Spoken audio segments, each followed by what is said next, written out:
Hi everyone, welcome back to my channel. I hope you all are doing good. आज के इस video में हम एक ऐसा टॉपिक डिस्कस करने वाले हैं जो मेरे कमेंट सेक्शन में सबसे ज़्यादा देखने को मिलता है कि मैम हम फॉरेंसिक साइंस में एमएससी करने के बाद में क्या करें, ठीक है। या इवन बीएससी वाले भी देख सकते हैं कि भाई हम बीएससी के बाद क्या करें। तो बीएससी वालों को मैं यही बोलूँगी कि आप पहले तो मास्टर्स करो। अब जिनकी मास्टर्स भी कंप्लीट होने वाली है या जो अभी मास्टर्स कर रहे हैं उन्हें भी ये दिमाग में रखते हैं कि हम इसके बाद क्या करेंगे, मास्टर्स करने के बाद हमें क्या करना चाहिए। तो आज मैं आपको वही बताने वाली हूँ कि what to do after completing your master's in forensic science. तो ऑब्वियसली कुछ पॉइंट्स मैं डिस्कस करने वाली हूँ। तो सबसे पहली इंपॉर्टेंट चीज़ कि अगर आप चैनल पर नए हो तो चैनल को सब्सक्राइब कर लो, वीडियो को लाइक करना और नोटिफिकेशन बेल आइकन को प्रेस कर लेना। फॉरेंसिक साइंस से रिलेटेड सारी गाइडेंस जो है वो आपको इसी चैनल पर मिलती है, तो सब्सक्राइब करना मत भूलेगा। So let's start. और सबसे पहली इंपॉर्टेंट चीज़ जो आती है कि आपको एमएससी कंप्लीट कर लिया आपने, या कुछ ऐसे होंगे जो फाइनल ईयर में है तो उनके दिमाग में भी चल रहा होगा कि यार क्या करना चाहिए। तो सबसे सिंपल सी चीज़ है कि आप या तो पीएचडी या रिसर्च की फील्ड में जा सकते हो। तो पहला पॉइंट पीएचडी और research opportunities. You guys can go for further studies, you guys can do PhD, आप रिसर्च कर सकते हो, ठीक है, फॉरेंसिक साइंस में कोई भी स्पेशलाइजेशन में। और वो स्पेशलाइजेशन आपको कैसे चूज करना है वो मैंने ऑलरेडी इस पर वीडियो बनाया हुआ है, इसके पहले आ चुकी है वीडियो, तो वो आप देख सकते हो। क्लियर है? तो आप अपना पीएचडी कर सकते हो, ठीक है। आप जो है इससे होगा क्या, सबसे इंपॉर्टेंट चीज़ कि होगा क्या इससे, अगर हम पीएचडी करते हैं या हम रिसर्च करते हैं किसी रिसर्च इंस्टीट्यूट से, तो उससे हमें फ़ायदा क्या है। ये आपको बहुत सारी अपॉर्चुनिटीज़ जैसे एकेडमिक पोजीशंस, असिस्टेंट प्रोफेसर की जो जॉब अपॉर्चुनिटी होती है वो आपको ओपन हो जाएगी। रिसर्च रोल्स मिल सकते हैं आपको और लीडरशिप पोजीशंस भी मिल सकती हैं। अब देखो एक और बहुत इंपॉर्टेंट चीज़, पीएचडी आपने मान लो ज्वाइन करी या आपने कोई रिसर्च इंस्टीट्यूट ही ज्वाइन कर लिया कि मैं 1-2 साल यहाँ रिसर्च करके और बस एक्सपीरियंस गेन करूंगा। तो वो जो आपका रिसर्च का एक्सपीरियंस है ना, वो जब भी कोई जॉब निकलती है तो वो बोलते हैं कि आपके पास 1 साल का एक्सपीरियंस हो या 2 साल का एक्सपीरियंस हो। तो ज़रूरी नहीं कि आपने नौकरी की हो 1-2 साल, अगर आपने रिसर्च की है और अगर आपने पीएचडी की है 1-2 साल तो भी वो एक्सपीरियंस में काउंट होती है और आप एलिजिबल हो जाते हो किसी भी पोस्ट के लिए, ठीक है। और जब आप पीएचडी कर लेते हो तो आप असिस्टेंट प्रोफेसर के लिए आसानी से अप्लाई कर सकते हो, आसानी से आपको वो जो जॉब है वो मिल जाएगी। तो ये आपके लिए करियर अपॉर्चुनिटीज ओपन कर देगा, बहुत ज़्यादा जो है आपके पास में अपॉर्चुनिटीज आने लगेंगी, ठीक है। दूसरी चीज़ specialised training and certification. MSc complete हो गई है, अब हम क्या करें, अब हम बैठे हैं जॉब अपॉर्चुनिटी का इंतज़ार कर रहे हैं, टाइम पास कर रहे हैं, जब आएगी जॉब तो हम अप्लाई कर देंगे। तो नहीं, टाइम वेस्ट नहीं करना है आपको, बिल्कुल भी नहीं। आपके पास टाइम है, आप क्या करो, आप यहाँ पे ट्रेनिंग लो, आप एमएससी खत्म करके इंटर्नशिप के लिए चले जाओ। टाइम वेस्ट नहीं, बिल्कुल भी टाइम वेस्ट नहीं, पहले ही अप्लाई कर दो और जाओ, आप वहाँ पे ट्रेनिंग करो।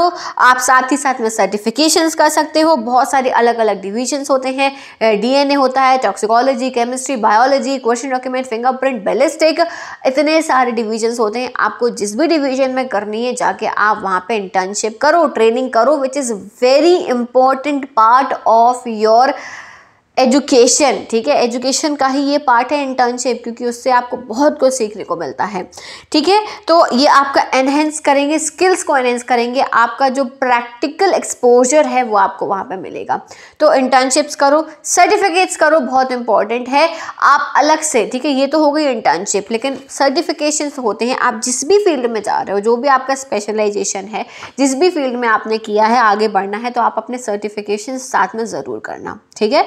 डिजिटल फॉरेंसिक की फील्ड में आपको सर्टिफिकेशंस भी करने होते हैं, जो कि बहुत इंपॉर्टेंट होते हैं जब जॉब अपॉर्चुनिटीज आपके लिए आती हैं। Clear? Next point is government jobs, ठीक है। अब क्या करना चाहिए, हमारा टॉपिक है एमएससी के बाद, फॉरेंसिक साइंस के बाद में हमें क्या करना चाहिए। गवर्नमेंट जॉब्स को ढूंढना चाहिए, गवर्नमेंट जॉब्स के लिए अप्लाई करना चाहिए। लेकिन यहाँ पे क्या है, जॉब जैसे रेगुलर बेसिस पर नहीं निकलती हैं कि इस महीने निकली है, अगले महीने, अगले महीने, अगले महीने, या इस साल निकलेगी, अगले महीने, अगले साल निकलेगी, अगले साल निकलेगी। दैट इज़ नॉट फिक्स नहीं होता है, ठीक है। गवर्नमेंट में जॉब्स जो हैं वो निकलती हैं, एफएसएल्स में निकलती हैं, लॉ एनफोर्समेंट एजेंसीज में निकलती हैं, इंटेलिजेंस एजेंसीज में भी जॉब्स निकलती हैं, बट कोई फिक्स टाइम नहीं होता है। बट आप उनकी प्रेपरेशन जो है, अगर आपको गवर्नमेंट जॉब ही करनी है तो उसकी प्रेपरेशन चालू कर दो, ठीक है। एमएससी के साथ साथ भी कर सकते हो, एमएससी के बाद भी कर सकते हो, जैसे कि पीएससी के थ्रू होते हैं, एसएससी के थ्रू होते हैं, जो वहाँ का जो स्टाफ सर्विस कमीशन होता है उनके थ्रू यहाँ पे बहुत सारी वैकेंसीज निकाली जाती हैं, और स्टेट और सेंट्रल लेवल दोनों लेवल पे निकाली जाती हैं वैकेंसीज। यूपीएससी के थ्रू जो है वो सेंट्रल लेवल की आपको वहाँ पे अपॉर्चुनिटीज़ निकाली जाती है। तो अगर आपका ये है टारगेट कि मुझे गवर्नमेंट जॉब करनी है, so start preparing right now, अभी से अपना प्रिपरेशन स्टार्ट कर दो, ठीक है।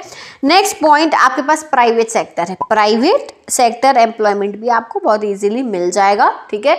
ऑब्वियसली अगर आपने ट्रेनिंग की है, आपने सर्टिफिकेशंस किए हैं, आपने डिसर्टेशन अच्छे से किया है, आपका एकेडमिक प्रोफाइल अच्छा है, then you can very easily get a job. अब भाई कोई ऐसा आदमी आके बोले इसमें अपॉर्चुनिटी नहीं है, तो वो गलती आपकी ही है, that you have not done certifications, you have not got proper guidance from any of the particular advisor, किसी से आपने गाइडेंस नहीं ली, अपने हिसाब से बस पढ़ ली, बीएससी कर ली, एमएससी कर ली, अब बैठे हैं हम और फिर बोल रहे हैं अपॉर्चुनिटी नहीं है। वो आपकी गलती है, क्योंकि आपको जब बोला गया कि ट्रेनिंग करो, आपको बोला गया सर्टिफिकेशंस करो, आपको बोला गया स्पेशलाइजेशन चूज करो, अब आपने वो गलतियां कर दी, तो आप फिर ये नहीं बोल सकते हो, now you can not blame this field for not getting any job, ठीक है। It's completely your fault which you need to, भाई आपको सही खुद करना पड़ेगा, कोई नहीं आके इसको सही करने वाला, ठीक है।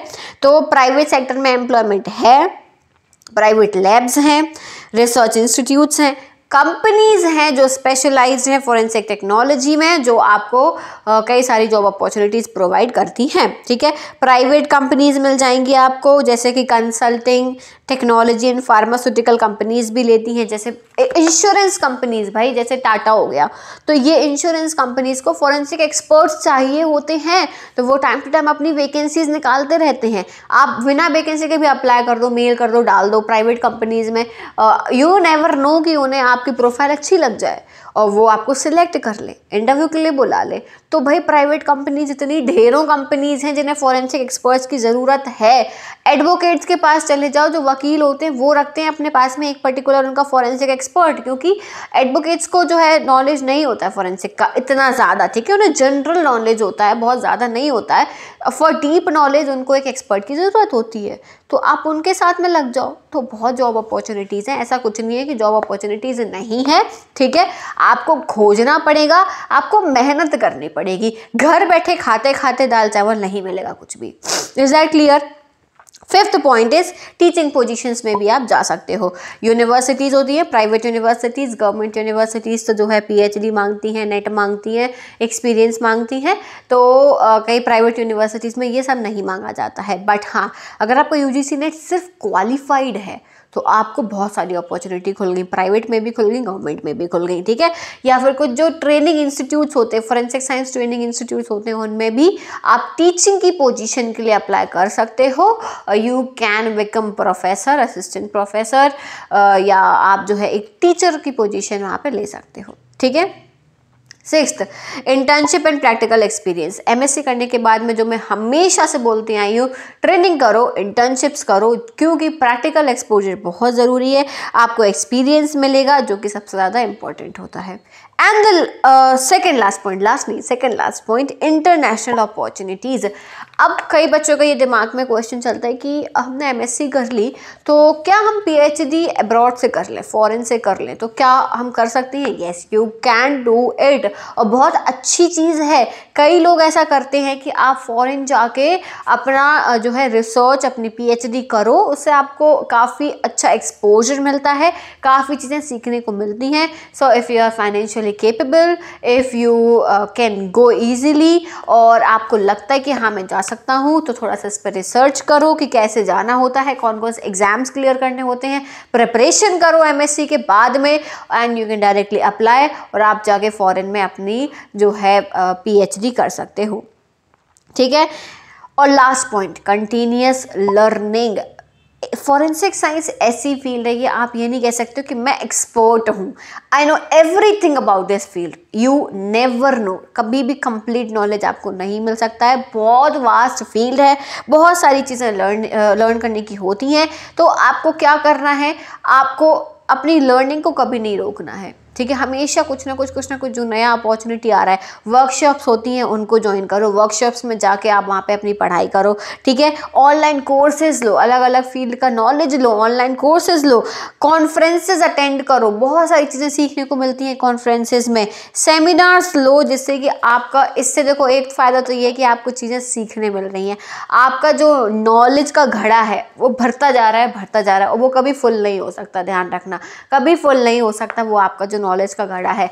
लेकिन इसके साथ साथ एक और फ़ायदा होता है, आप वर्कशॉप्स में जाओगे, सेमिनार्स में जाओगे, कॉन्फ्रेंसेज में जाओगे, आपको फ़ायदा ये होगा कि आपको प्रोफेशनल्स से मिलने मिलेगा, ठीक है, जिससे कि आपका जो प्रोफेशनल्स के साथ में इंटरेक्शन है बढ़ेगा, उनसे पहचान बढ़ेगी, जिससे कि आपको आगे बहुत फ़ायदा होगा। वो आपको बहुत गाइड कर सकते हैं, बहुत ज़्यादा जो है आपको एक रास्ता दिखा सकते हैं प्रॉपर। तो ये फ़ायदा होगा जब आप जो है इन चीज़ों में जाओगे, कॉन्फ्रेंसेस में, वर्कशॉप्स में कोर्सेज लोगे और ये सब चीज़ें करोगे तो फ़ायदा मिलेगा। ये थे कुछ इंपॉर्टेंट पॉइंट्स। आई होप कि आपको ये समझ में आ गए होंगे और काफ़ी इंपॉर्टेंट पॉइंट्स हैं याद रखने वाले, क्योंकि कई बार क्या होता है कि ये है बहुत छोटी सी चीज़, कोई बहुत बड़ी चीज़ नहीं है छोटी सी चीज़, बट क्या होता है हमें यूजी और पीजी के टाइम पे जब कोई गाइड नहीं करता है तो वहाँ पे हम प्रॉब्लम कर जाते हैं और वहाँ पे फिर जो है हमें समझ ही नहीं आता कि हम क्या करेंगे भाई, हम क्या करेंगे एमएससी के बाद में, हमें नहीं पता होता है। तो इसलिए मैंने ये वीडियो बनाया है, तो अपने फ्रेंड्स में शेयर ज़रूर करना जो ये सोच रहे हैं, बीएससी वाले बच्चे भी जो ये सोच रहे हैं कि यार मास्टर्स करने के बाद क्या ऑप्शंस हैं, ठीक है, तो उन्हें ज़रूर भेजो, और या फिर जिनकी मास्टर्स चल रही है या मास्टर्स हो गई है उन्हें भी ये वीडियो भेजो कि आपके पास में इतनी सारी अपॉर्चुनिटीज़ ओपन है जिनके थ्रू आप जो है आगे इस फील्ड में बढ़ सकते हो। सो आई होप कि आपको ये वीडियो पसंद आया होगा, तो वीडियो को लाइक ज़रूर करना और कॉमेंट्स में ज़रूर बताना कि आपको वीडियो कैसा लगा, या आपका कोई भी डाउट है तो मुझे कॉमेंट करके ज़रूर बताना। Thank you so much for watching this video. I will see you soon in the next video. Till then take care, bye bye.